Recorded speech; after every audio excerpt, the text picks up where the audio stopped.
Desde que fue creada esta Cátedra Latinoamericana Julio Cortázar hace 28 años, gracias a la generosidad de los escritores, el colombiano Gabriel García Márquez y el mexicano Carlos Fuentes, esta cátedra forma parte de su legado para la cultura en toda América Latina y me atrevo a decir de todo el mundo. Este espacio académico reúne los nombres de estos dos escritores con su admirado amigo Julio Cortázar. Aquí se han dado cita la inteligencia, la imaginación, la crítica y la razón en busca del diálogo y con miras de ensanchar nuestra visión sobre la compleja realidad que enfrentamos para incidir en ella y buscar modificarla desde la reflexión y la acción. En nombre de las autoridades del Centro Universitario de Ciencias Sociales y Humanidades de la Universidad de Guadalajara, tengo el honor de dar una muy cordial bienvenida a Alberto Manguel.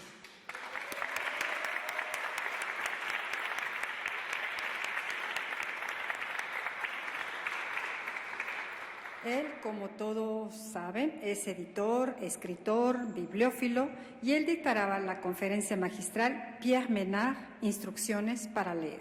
Pero para introducir a nuestro invitado, hemos invitado a la gran Gioconda Belli.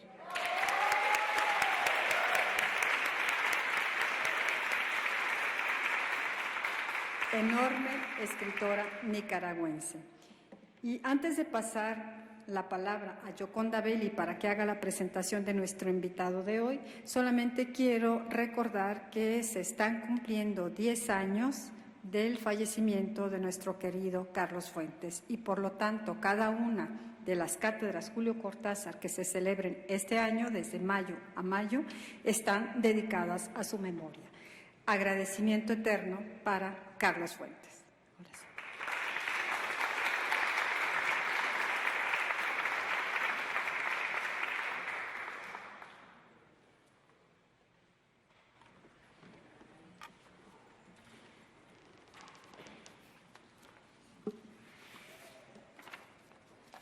Buenas tardes, mucho gusto de estar aquí con ustedes y tener esta gran suerte de presentar a Alberto Manguel, que no necesitaría ninguna presentación, pero yo más que feliz de que me hayan dado esta misión de presentarlo. Lo he admirado, Alberto, desde que conocí su historia de la lectura, su amor por los libros, su bibliofilia y erudición me causan asombro y una sana envidia. En personas como él, los libros no solo pasan por su mente, dejando tras de sí las huellas de los pequeños pasos de la lluvia en una playa. A él los libros lo habitan, entran en su corriente interior y se convierten en ríos que alimentan el caudal de su memoria. Dentro de él, los libros crean sinapsis, intertextos, conversan amorosamente entre sí. Y lo mejor de todo esto es que no se quedan atrapados solamente en su cabeza, sino que esa riqueza y erudición nos la comparte generosamente en sus ensayos y libros. Frente a las lecturas de Manguel y su biblioteca de 40.000 volúmenes, me siento como la maga de la rayuela que guardaba sus libros en el bidet y que mientras Oliveira sumaba los libros que leía, ella hablaba de sus libros menos, porque solo lograba restar títulos a la larga lista de sus lecturas pendientes. Por cierto que el gusto de presentarlo hoy se me hace un regalo enviado por Julio Cortázar desde el país de los cronopios a esta cátedra que lleva su nombre. Pensé por un momento imitar la presentación que hace Borges de Pierre Menard, cuando a manera de introducción enumera las piezas que encuentra en el archivo personal de este. En este caso habría que citar la bibliografía de Manguel y empezar con la guía de lugares imaginarios que escribió con Gianni Guadalupi en 1980. No sé cómo habría descrito Borges esa aventura de la imaginación, pero sin duda la relacionaría con su fascinación por las enciclopedias, Borges le fascinaban las enciclopedias y eso que no las podía ver, pero tenía una fascinación por la geografía, por los mapas, y eso se los contaban, ¿no? Eso le permitía vislumbrar geografías maravillosas, ocultas en la bruma del mundo gris de su ceguera. Yo me pongo a pensar lo que debe haber sido haber tratado de ver, y entonces, claro, le salía, la imaginación también tendría que ver con no poderlo ver, tenerlo que imaginar todo, ¿no? Sin embargo, yo carezco lamentablemente de la inventiva de Borges y que el personaje en cuestión, Alberto Manguel, no es un personaje imaginario, y preferí no hacer el listado de su abundante producción y solo mencionar algunos títulos de las cosas que él ha escrito, los libros como La Biblioteca de Noche, La Ciudad de las Palabras, Una Historia Natural de la Curiosidad, y una más reciente de 2018 que se llama Mientras embalo mi biblioteca, que él donó a Lisboa, esa dichosa ciudad que se quedó con la biblioteca de Alberto, de 40.000 volúmenes. Yo que al retornar a Nicaragua tuve que embalar. Yo viví un tiempo en Estados Unidos, entonces cuando volví a Nicaragua me tuve que embalar mi biblioteca, ¿verdad? Y me imagino lo que habría sido, y la mía no eran 40.000 volúmenes, me imagino lo que habría sido la proeza de embalar esa biblioteca. Por cierto que una de las cosas que más me han dolido en este exilio, segundo exilio en que estoy, es tener que dejar esa biblioteca. Ya no la quise embalar, entonces lo que hice fue, le dije al señor que alquiló mi casa, le dije ahí, me la cuida por favor. Es un ciudadano alemán que dirige el colegio alemán en Nicaragua y espero que cuando regrese la libertad a mi país yo voy a poder recuperar mi biblioteca. El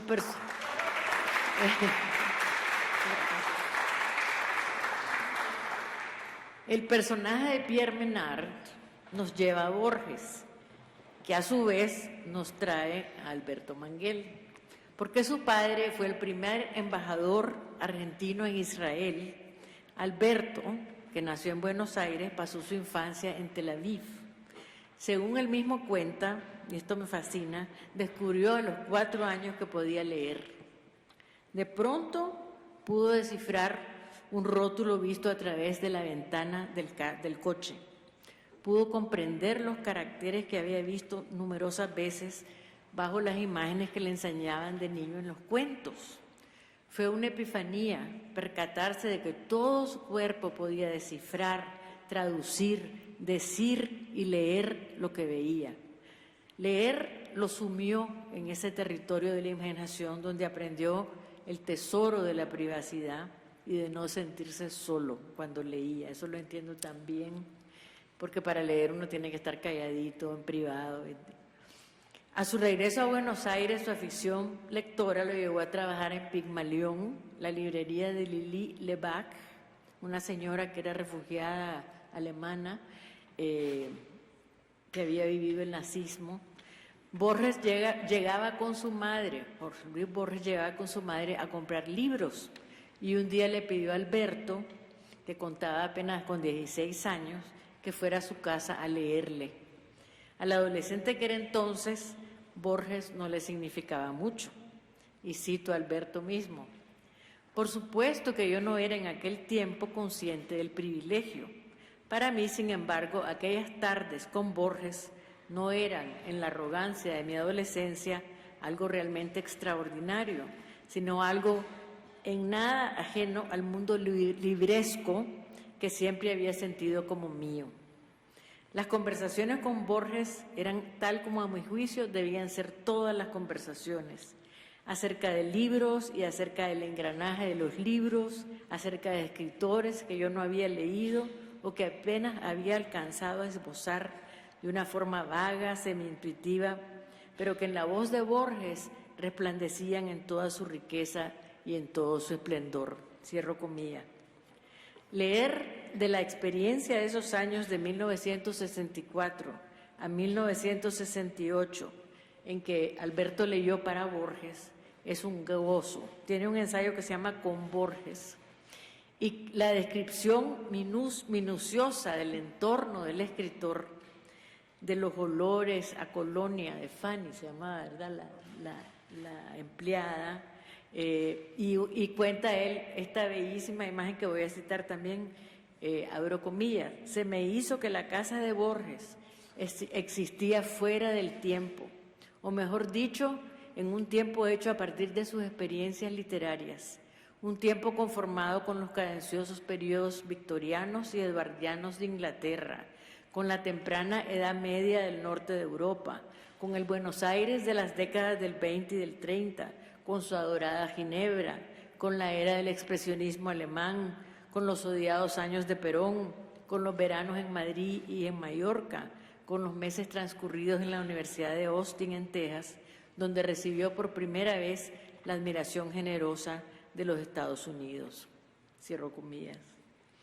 En esa narración de lo que aprendió leyéndole al ciego, me llamó la atención algo que me hizo pensar en Pierre Menard.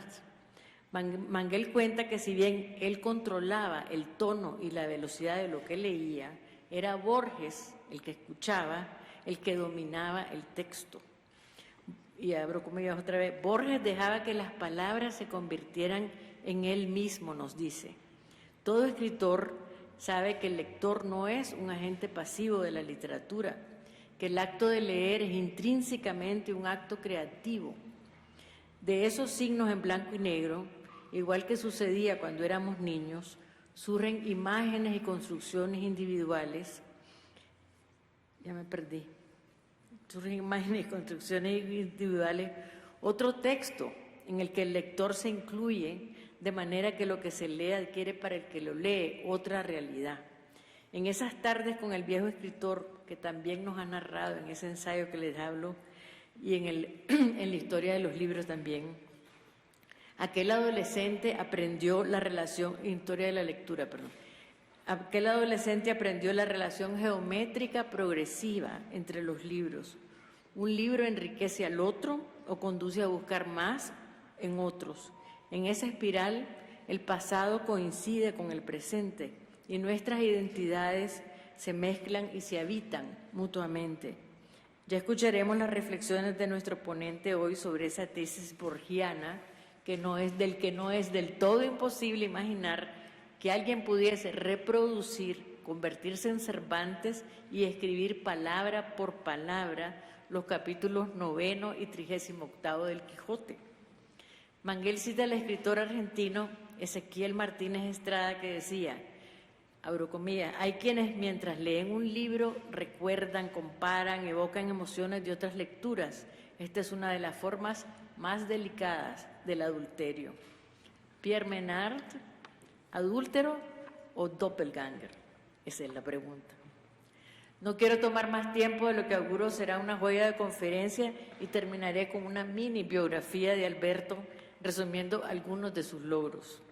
Autor desde su famosa breve guía de lugares imaginarios y una veintena de libros traducidos a gran cantidad de lenguas, director de 2015 a 2018 de la Biblioteca Nacional de Argentina, viajero incansable, ganador de premios como el Formentor y Alfonso Reyes en 2017 y el Premio Gutenberg de 2018, es doctor honoris causa por las universidades de Ottawa y York, en Canadá, por la Universidad de Lieja, en Bélgica, y por la Universidad Anglia Ruskin en Cambridge, Reino Unido. Recibió el grado de Comendador de la Orden de las Artes y las Letras en Francia. Es miembro de la Academia Argentina de las Letras, de la Fundación Guggenheim en Estados Unidos y de la Royal Society of Literature en Inglaterra. Y sus ensayos aparecen regularmente en periódicos del mundo entero. Podría haber seguido hablando de todos los méritos de Alberto, pero creo que mejor lo recibimos con un aplauso y nos disponemos a escucharlo a él.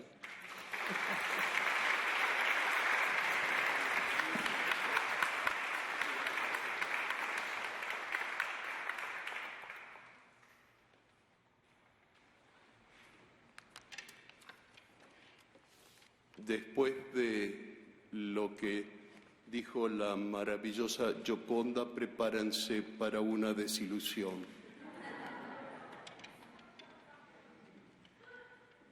Buenas tardes. Seguramente Cortázar, cuyo nombre bautiza esta cátedra, sería un perfecto Pierre Menard. Pero ¿quién es este Pierre Menard? Pierre Menard es una de esas luminarias que podemos llamar maestros olvidados. Menard cumple plenamente con las dos cualidades implícitas en tal etiqueta. Vamos a ver. En primer lugar, Menard es efectivamente un maestro en el sentido de alguien cuya visión del mundo y cuyos métodos de pensamiento han influido en los discípulos que le siguieron, pero también, y quizás más importante, en los que le precedieron. Me refiero a aquellos para quienes el maestro fundamental hace explícitos aspectos ocultos de su propio mundo y crea al mismo tiempo una galaxia de comunidades intelectuales en el sentido que le daba Borges a esas comunidades cuando decía que cada escritor crea sus precursores. En segundo lugar, Menard es un olvidado, puesto que los esfuerzos de este maestro han pasado casi desapercibidos y si no olvidados del todo, nunca recordados adecuadamente. En vista de ello, no puedo pensar en nadie que haya influido, informado y transformado la experiencia estética y epistemológica de los lectores más profundamente que Pierre Menard.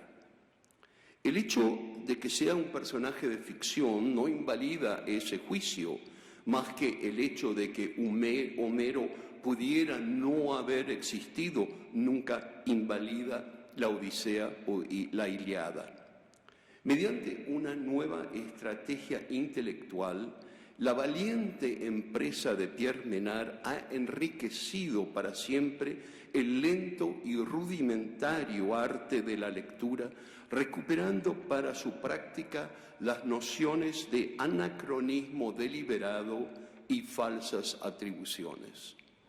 Gracias a Pierre Menard, el lector ha sido habilitado para revisar y reinterpretar, resucitar y releer, reatribuir y reexaminar, recrear y reetiquetar cada uno de los textos de la Biblioteca Universal.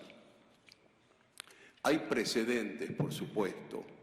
El poema erótico, que es el Cantar de los Cantares, incorporado al corpus bíblico como si fuese del Espíritu Santo. Las crónicas de la guerra de Troya, realizadas por los apócrifos Dictis de Creta y Dares el Frigio. La epopeya de Beowulf, leída como un borrador del Señor de los Anillos. Estas son las primeras incursiones en el mundo intelectual de Menard. La sugerencia de Chesterton, que si Robinson Crusoe se llevase un solo libro a su isla, podría convertirlo en 10 y 20 libros, mas mediante el ingenioso sistema de contárselo a sí mismo en 10 y 20 versiones diferentes. Hace eco del mucho más severo método de Pierre Menard. Pero todo comienza con Pierre Menard. Intentaré trazar, aunque sea brevemente, la historia de este gesto revolucionario y liberador a través de las estrategias de plagio, falsificación, interpretación y traducción, relectura y reescritura. Pero antes de explorar las diferentes maneras en que se aplica esta nueva técnica y cómo cambia la relación del público con su texto, quizás sea útil presentar al propio maestro, a Pierre Menard.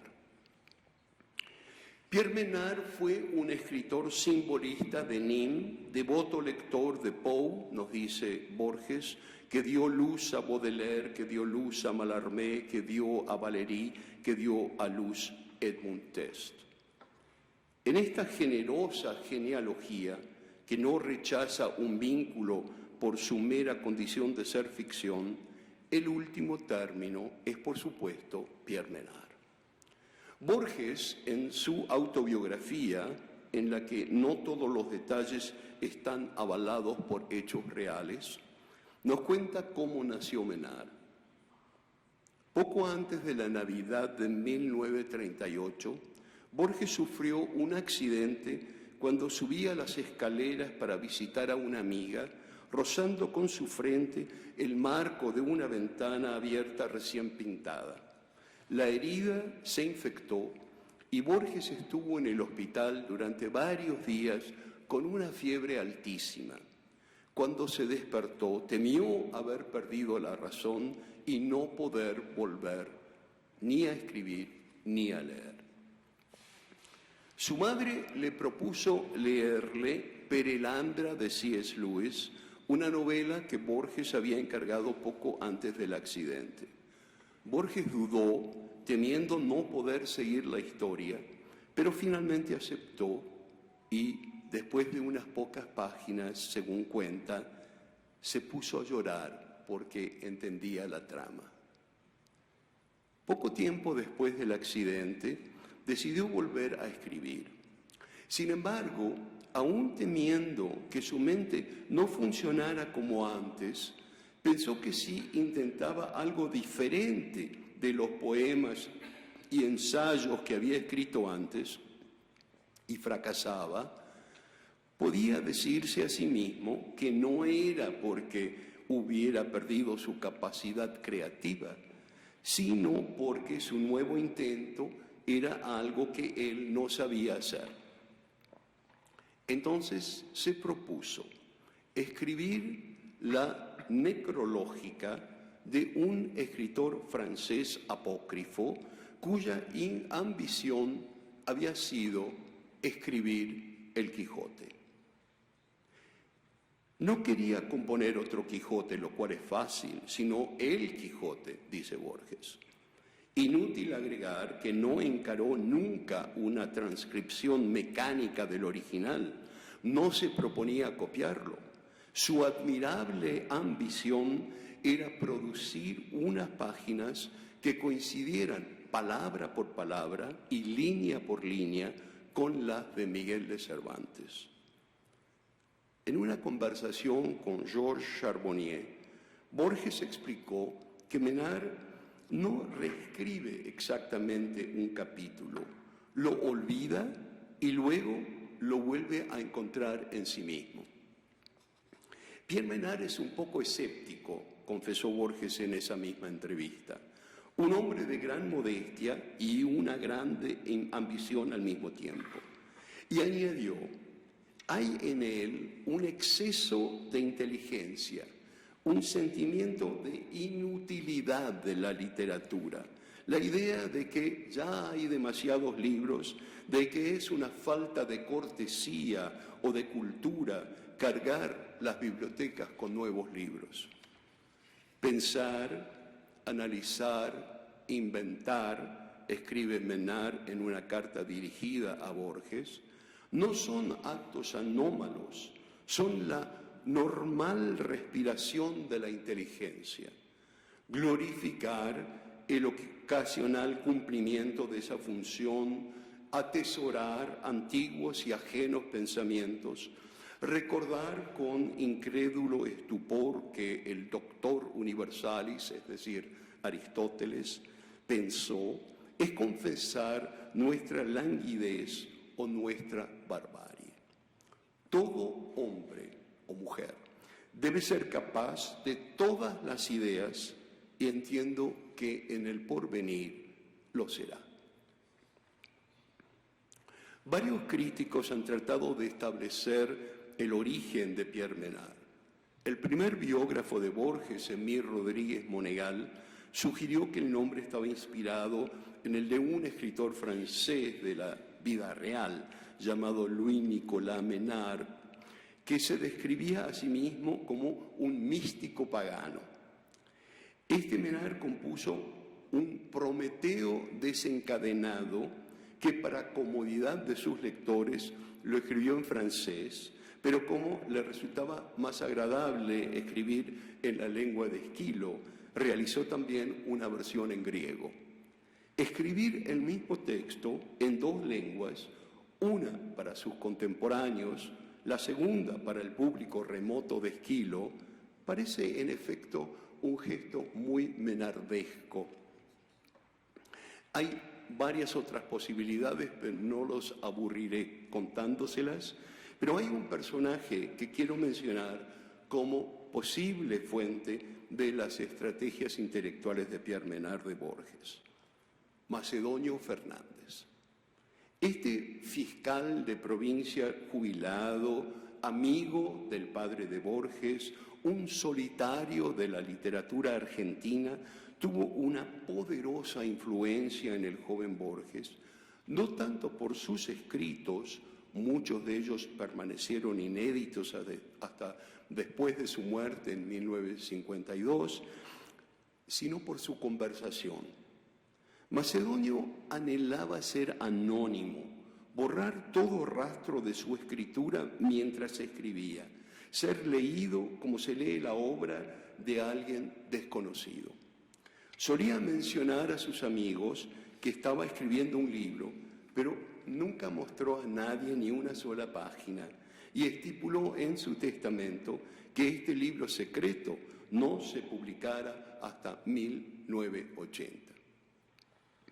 Más tarde imaginó que una mejor estrategia sería publicarlo con el nombre de otra persona, como Cervantes atribuyó su Quijote a Cide Hamete Benengeli. Ricardo Piglia llamó a este método plagio invertido. Menard opta por la estrategia contraria, se apropia de un texto ajeno y lo reconoce como propio. Al hacerlo, dota al texto de una masa de connotaciones históricas, culturales y personales que no estaban, que no podían estar en el empobrecido original. Escribir no era una tarea para Macedonio Fernández, recordaba Borges. Vivía para pensar.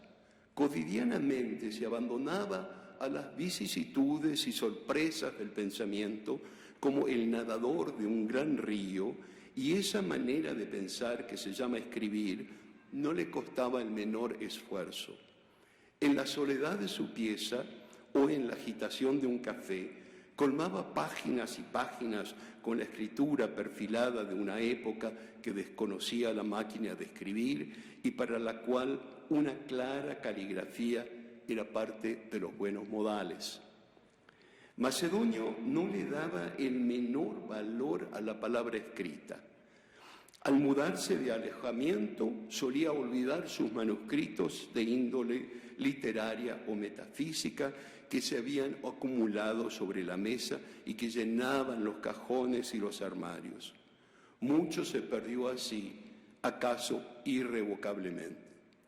Recuerdo, dice Borges, haberle reprochado esta distracción. Macedonio me dijo que suponer que podemos perder algo es una soberbia, ya que la mente humana es tan pobre que está condenada a encontrar, perder o redescubrir siempre las mismas cosas. Con los años, dice Borges, he llegado a aceptar esta verdad. Vamos a ver en qué consiste la estrategia de Menard. Vamos a empezar con el plagio. Tanto si se elige un solo fragmento como el conjunto fragmentado de un texto ya existente, el escritor no tiene por qué presentarlo al público con todas sus atribuciones, ni siquiera con alguna. Menard reconoce, cómo no hacerlo, la autoría de Cervantes, pero evita escribir el prólogo autobiográfico de la segunda parte del Quijote para no introducir un nuevo personaje, Cervantes, quien, si bien es real en el original, debe parecer necesariamente ficticio en la versión de Menard. Los seguidores de Menard han experimentado con la renuncia a la firma del autor original con éxito vario. La tradición ha dado a este gesto creativo el oprobioso nombre de plagio. El doctor Johnson consintió versiones más suaves del gesto. En uno de sus comentarios en el periódico The Rambler, señaló que, cito, como no todo caso de similitud puede considerarse una prueba de imitación, no toda imitación debe ser estigmatizada como plagio. La adopción de un sentimiento noble o la inserción de un ornamento prestado puede a veces mostrar tan buen juicio que casi compensa la falta de invención. Pero entonces probablemente preguntaría Menard, ¿por qué no ir más allá? ¿Por qué limitarse a la imitación noble? ¿Por qué no apropiarse del todo? Desde esta perspectiva, asumiendo para el lector o para el escritor el derecho a apropiarse de un texto para no recrearlo, sino crearlo de nuevo desde cero, Menard propone cambiar nuestras convenciones éticas respecto a este pecado imaginario. El plagio es el robo de una creación intelectual o artística ajena sin atribuir su origen. Menard concibe la palabra intelectual como un continuo, la calidad de un vasto texto polifacético interminable al que todos los escritores han contribuido desde la invención del arte de la escritura, y en el que la noción de propiedad personal, por ejemplo, que Le Bateau Ivre es propiedad de Rimbaud, es un atento a la libertad de pensamiento, porque cada lector del Bateau Ivre es el autor del Bateau Ivre, y Le Bateau Ivre cambia con cada lectura, incluso por el mismo lector en las distintas etapas de su vida. Para Shelley, también para Valéry, el poeta participa en esta red textual continua en la que ningún segmento está aislado o es totalmente original. Un poeta participa en lo eterno, señaló Shelley, en lo infinito, en lo único. Lo mismo ocurre con todo lector que entreteje pensamientos expresados por otros con los suyos propios. La raíz indoeuropea del latín plagiarius es plac, permítanme una observación pedante, que significa tejer. A esto nos referimos cuando decimos que la literatura intenta ser perenne a través de estos entretejidos. Lautréamont hizo explícita esta concepción. Escribió: el plagio es una necesidad, el progreso lo implica, atrapa en su seno la frase de un determinado escritor, utiliza sus expresiones, borra una noción falsa, la sustituye por la correcta. Lautréamont añade a la idea de un texto continuo la noción de progreso en la continuidad, suscitada por la apropiación de un fragmento o fragmentos del conjunto que se renueva y enriquece en el acto mismo de apropiación.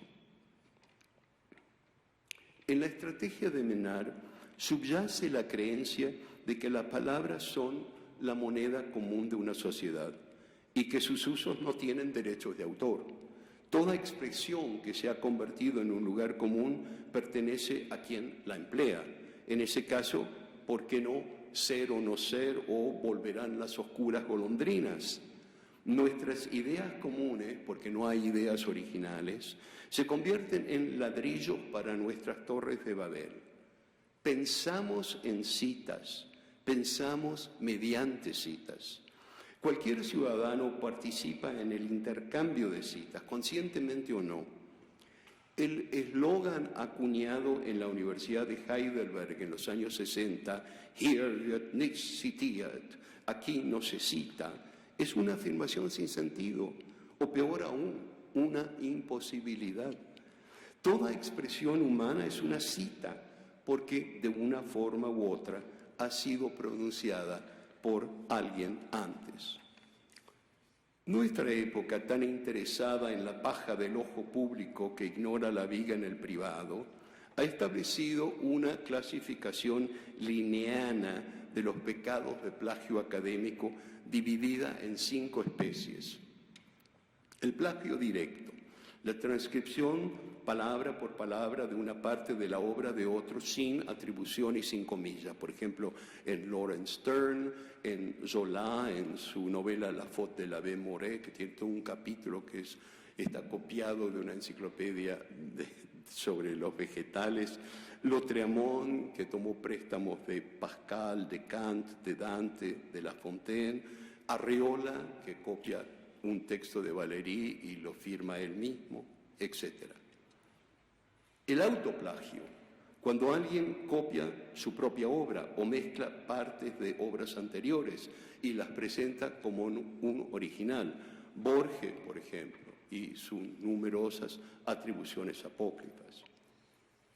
Tercero, un plagio que el novelista inglés Oliver Goldsmith llamó plagio mosaico, que consiste en tomar prestadas frases de una fuente sin utilizar comillas, encontrar sinónimos para el lenguaje del autor original, manteniendo la misma estructura y significado generales. Y cualquier autor hace eso, porque como decía, no hay ideas originales. Entonces, cada vez que usted escribe "nos espera la muerte" o "el amor es una felicidad", está citando a cientos de miles de autores que dijeron la misma cosa antes, con otras palabras. Plagio accidental, cuando alguien parafrasea involuntariamente una fuente, ha ocurrido muchas veces. Plagio inverso, dar el crédito de autoría de una obra a una persona que no fuese autor, como quería hacer Macedonio Fernández. Bueno, la segunda estrategia, lo falso. Tal vez una extensión del método de apropiación de Menard es la redacción no solo de un texto escrito previamente por otra persona, sino la redacción original de la obra y la creación del supuesto autor. Borges, en el prólogo a la primera parte de Ficciones, dice lo siguiente. Esto es de 1941. Desvarío laborioso y empobrecedor el de componer vastos libros, el de explayar en 500 páginas una idea cuya perfecta exposición oral cabe en pocos minutos. Mejor procedimiento es simular que esos libros ya existen y ofrecer un resumen, un comentario. Varios discípulos o precursores de Menard han utilizado este sistema con gran éxito. Voy a citar solamente 2. James Macpherson, inventor en el siglo XVIII de las baladas del bardo gaélico apócrifo Ossian, quien, a pesar de numerosos detractores que mostraban que no era posible, ese texto se convirtió en un clásico del romanticismo europeo, bajo el nombre de Ossian, no de Macpherson. El segundo ejemplo es más interesante.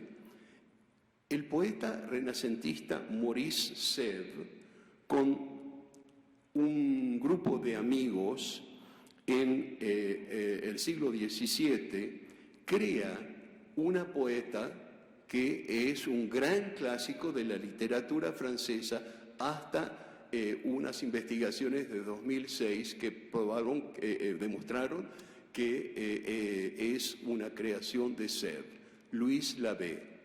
Louise Labbé nunca existió, es una creación de Sèvres, pues si ustedes van a buscar una historia de la literatura francesa, tiene todo un capítulo.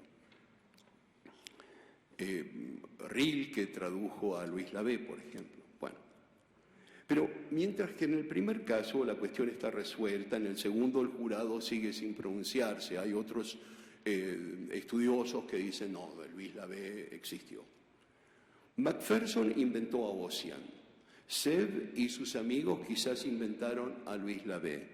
Pero Menard se pregunta, ¿afecta una u otra estrategia la calidad de los admirados versos? La pregunta se refiere a la esencia de la investigación estética. A propósito de falsificaciones en el arte, Umberto Eco se preguntaba, ¿qué requisitos debe cumplir un original para ser definido como tal? ¿Qué hay en el original per se y qué hay en las cualidades que se le atribuyen? Vamos a ver. Un cuadro de Vermeer que finalmente es identificado como una falsificación por el artista holandés nazi Han van Meegen, ¿en qué se transforma a los ojos del espectador? ¿Cómo cambia el verso de Luis Labé? Ainsi, amour inconstantement me mène, así me lleva el amor con mano inconstante, cuando sospechamos que no es de una poeta de talento llamado Luis Labé, sino de un poeta de talento llamado Maurice Sèvres.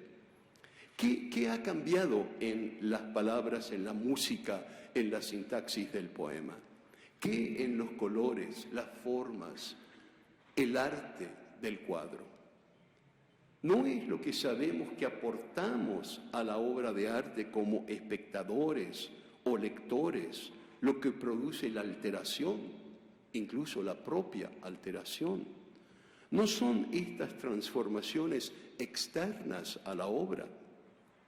Borges se pregunta, ¿atribuir a Louis Ferdinand Céline o a James Joyce la imitación de Cristo no es una suficiente renovación para esos tenuos avisos espirituales?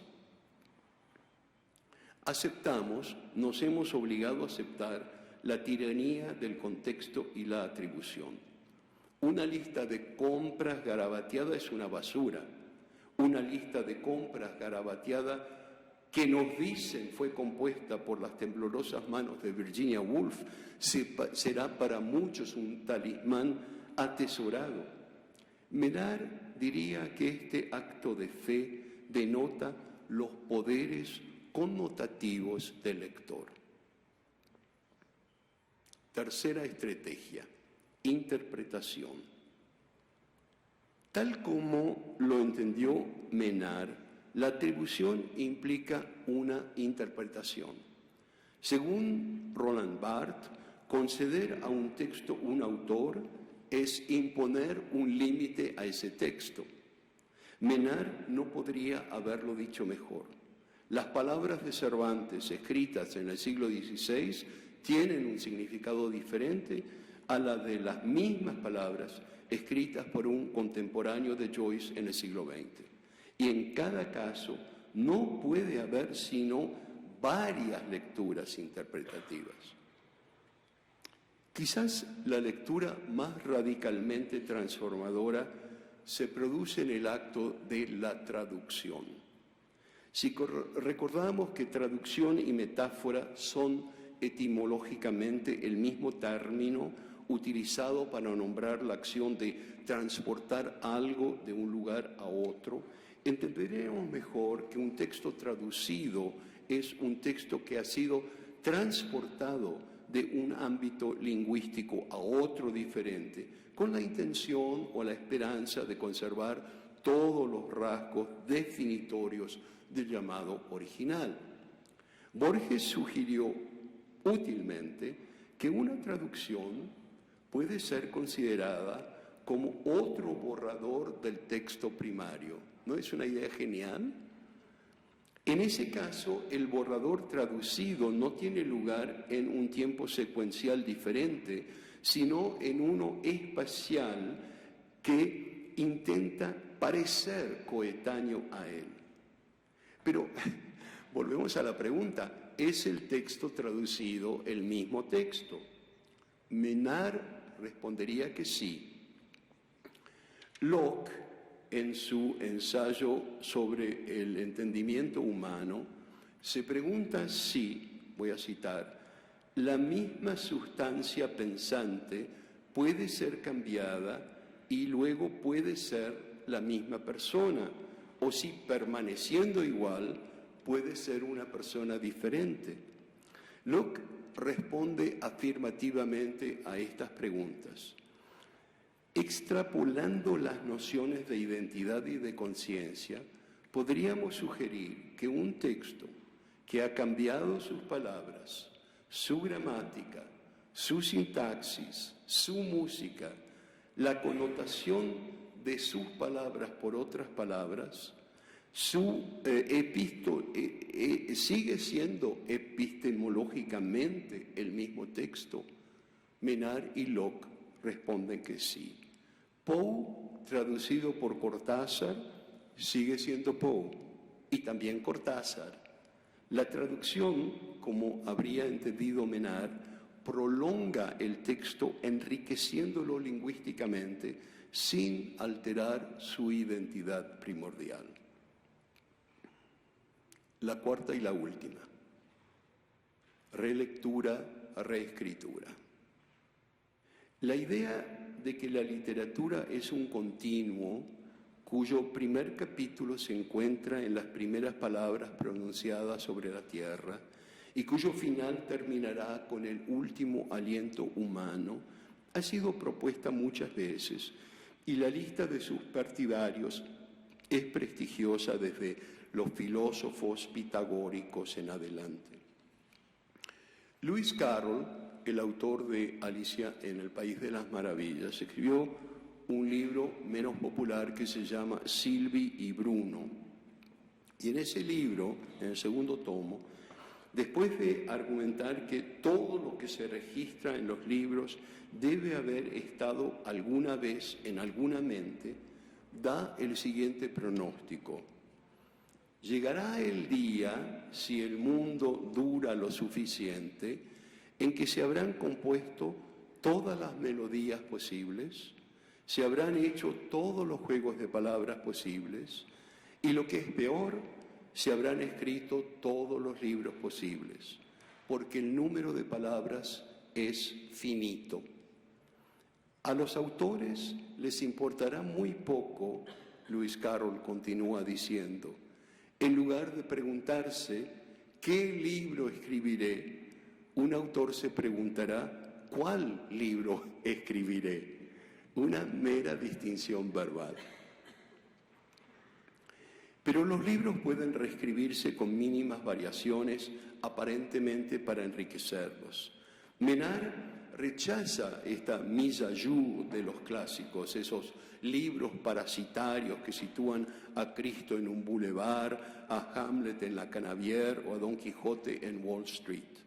Como todo hombre de buen gusto, Menard abominaba de esos carnavales inútiles, solo aptos, decía, para ocasionar el plebeyo placer del anacronismo o, lo que es peor, para embelezarnos con la idea primaria de que todas las épocas son iguales o todas las épocas son distintas. Más interesante es el acoplamiento sugerido a fines de los 90 por una editorial de Filadelfia que publica los Quirk Classics, que presenta variaciones de novelas de, por ejemplo, Jane Austen o Tolstoy, bajo los títulos de Orgullo, Prejuicio y Zombies o Androide Karenina, confeccionados con lo que se denomina una técnica de mashup que combina elementos de la cultura popular con obras de ficción canónicas. Siguiendo la noción platónica de renacimiento textual propuesta por Menard, los lectores aprenden que están destinados a redescubrir las mismas cosas una y otra vez a lo largo de su vida de lectura. Contra la superstición de la originalidad, Adolfo Bioy Casares propuso en su día una cadena interminable de creaciones y de sus espejos, a partir de una sola obra, la del poeta español del siglo XV, Jorge Manrique. Vio y sugirió la erección de una estatua al compositor de una sinfonía basada sobre la obra e inspirada en el retrato del traductor al inglés de las coplas a la muerte de su padre, de Jorge Manrique. Reconstrucción. El precepto de Menard puede aplicarse, por supuesto, no solo a literatura, sino a toda empresa creativa. Tal vez exista una asociación no declarada abiertamente entre el ser percibido del obispo Berkeley y los defensores del siglo XX de la teoría de la recepción de Hans Robert Jauss, que examina los textos literarios desde la perspectiva de su público cambiante y también del lector implícito que se convierte en otro protagonista del texto. Discúlpenme este aparte académico. El historiador del paisaje británico, hay historiadores de todo y este es un historiador de los paisajes de Gran Bretaña, John Dixon Hunt, sugirió que los paisajes sobreviven gracias a la intervención de un espectador, cuyos movimientos y puntos de vista cambiantes confieren a los paisajes una realidad reconocible. Mientras que la lectura de un texto literario se produce en el marco de un tono y una estructura determinados del lector, el espectador de paisajes está limitado por la tipología material que afecta sus sentidos. En el paisaje, el lector implícito de Jauss es sustituido por el visitante implícito. Como siempre, hay un mejor ejemplo en la literatura de ficción. En la novela de Thomas Love Peacock, Headlong Hall, de 1815, la función creativa activa del visitante implícito queda irónicamente clara. Permítame, dice uno de los personajes guiando a su invitado por sus jardines, distingo lo pintoresco y lo bello y añado a ellos en la disposición de los terrenos un tercer y distinto carácter que llamo lo inesperado. Y dígame, por favor, dice el invitado, ¿con qué nombre distinga ese carácter cuando alguien recorre los terrenos por segunda vez? El postulado de Menard es que el espectador, el visitante, el lector transforman la identidad epistemológica de un lugar o de un texto a través de su interpretación y ninguna identificación previa se mantiene si no es por un acto voluntario de renovación creativa. Muy bien, llego a la conclusión y les agradezco su paciencia. Todo lector transforma el texto en su lectura. Los métodos, como hemos visto, son diversos, pero el resultado es el mismo, el enriquecimiento o la transformación del texto. Una esencial fe optimista que cree en los poderes taumatúrgicos del lector es la justificación de Menard para su tarea aparentemente absurda. Esta tarea conlleva la completa identificación del lector con el texto. Menard creía en esto, entrelazarse con lo observado, traducir cada detalle en un vocabulario propio, formar parte de la puesta en escena de un texto, de un cuadro, de un paisaje, es en cierta medida ser su autor.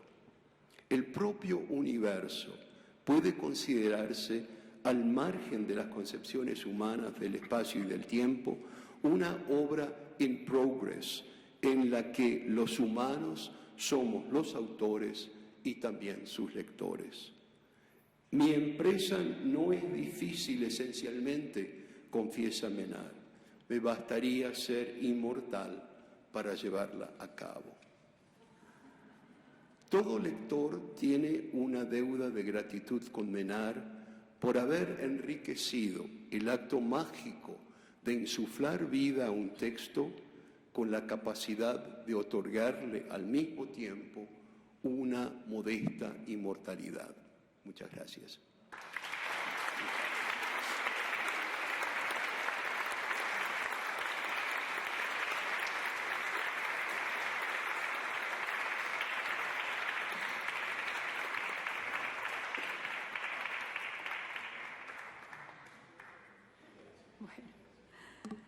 Muchas gracias, maestro Alberto Manguel, por este maravilloso examen de la figura de Pierre Menard, maestro de la escritura y de la lectura, en la que solo entrevimos un poco de la gran cultura y la gran erudición de Alberto Manguel, son dignas de un sabio del siglo de las luces.